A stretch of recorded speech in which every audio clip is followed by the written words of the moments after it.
Salut, tu es militaire, tu es gendarme, tu gagnes correctement ta vie et tu te demandes comment investir. Alors tu peux avoir différentes solutions. Je te parle souvent de la pyramide du patrimoine avec une épargne de précaution, de l'assurance vie, de l'immobilier, du PER, de l'or, de la crypto, etc., etc. Donc tout ça, ça se met dans une pyramide. Donc on t'aide à bâtir cette pyramide la plus grosse possible. Et le plus important, c'est de se dire, voilà, je dispose d'une somme d'argent, donc ma solde de tous les mois. Comment je peux l'optimiser pour faire en sorte que dans X années, 5 ans, 10 ans, 15 ans, 20 ans, 25 ans, nous on fait un accompagnement long terme, je puisse me retrouver avec le capital le plus élevé possible en immobilier et en épargne financière. Donc avant tout, on va commencer par l'épargne de précaution, donc s'assurer qu'avec la solde que tu as aujourd'hui, tu as déjà constitué ce qu'on appelle une épargne de précaution. Cette épargne de précaution, elle est globalement de 4 000, 5 000, 10 000 euros. Voilà, elle doit te permettre d'assumer un coût, besoin de changer la voiture, prêter de l'argent à quelqu'un, etc. Ensuite, tu as besoin de te construire au travers de l'immobilier d'investissement locatif qui lui a un effet de levier fabuleux. Tu vas emprunter une somme, on va dire 100 000 euros.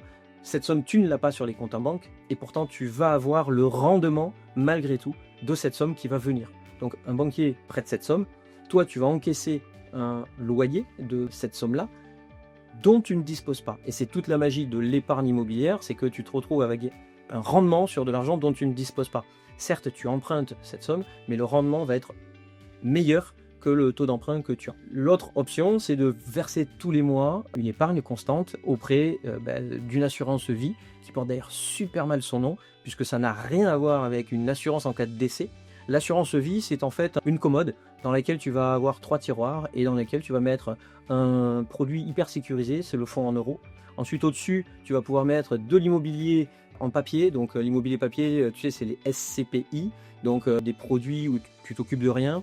On va mettre une partie de ton épargne mensuelle ou du cash dont tu disposes dans ce tiroir-là, qui va être avec un taux globalement de 5%. Les taux ne sont pas garantis, blablabla. Enfin, tu connais la clause de performance passée ne présage pas des performances à venir. Mais globalement, tu comprends le principe. Tu vas avoir un taux moyen, plus intelligent que le simple fonds euro et surtout que nos livrets bancaires.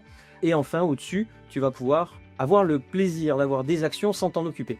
Je te fais simple, mais chez nous, ce qu'on a fait, c'est qu'on a organisé les choses pour que dans le 3e tiroir, on te sélectionne des produits de placement qui correspondent à ton profil, bien entendu, d'investisseur, et faire en sorte que tu aies des rendements et un produit d'assurance vie qui booste un peu par rapport à ce qu'on trouve sur le marché. Donc tu l'as compris, tout l'argent que tu vas mettre dessus sera ensuite donné à ta succession sans frais de succession, et c'est en cela qu'on te parle souvent de l'assurance vie. La deuxième vertu, c'est que les intérêts qui vont être générés au-delà de 8 ans vont être exonérés des impôts sur l'impôt sur le revenu. Ils vont subir la CSG, mais globalement, tu as un allègement et c'est celui-là qui nous intéresse au bout de 8 ans. Pour autant, ce n'est pas bloqué, contrairement à ce qu'on imagine très souvent.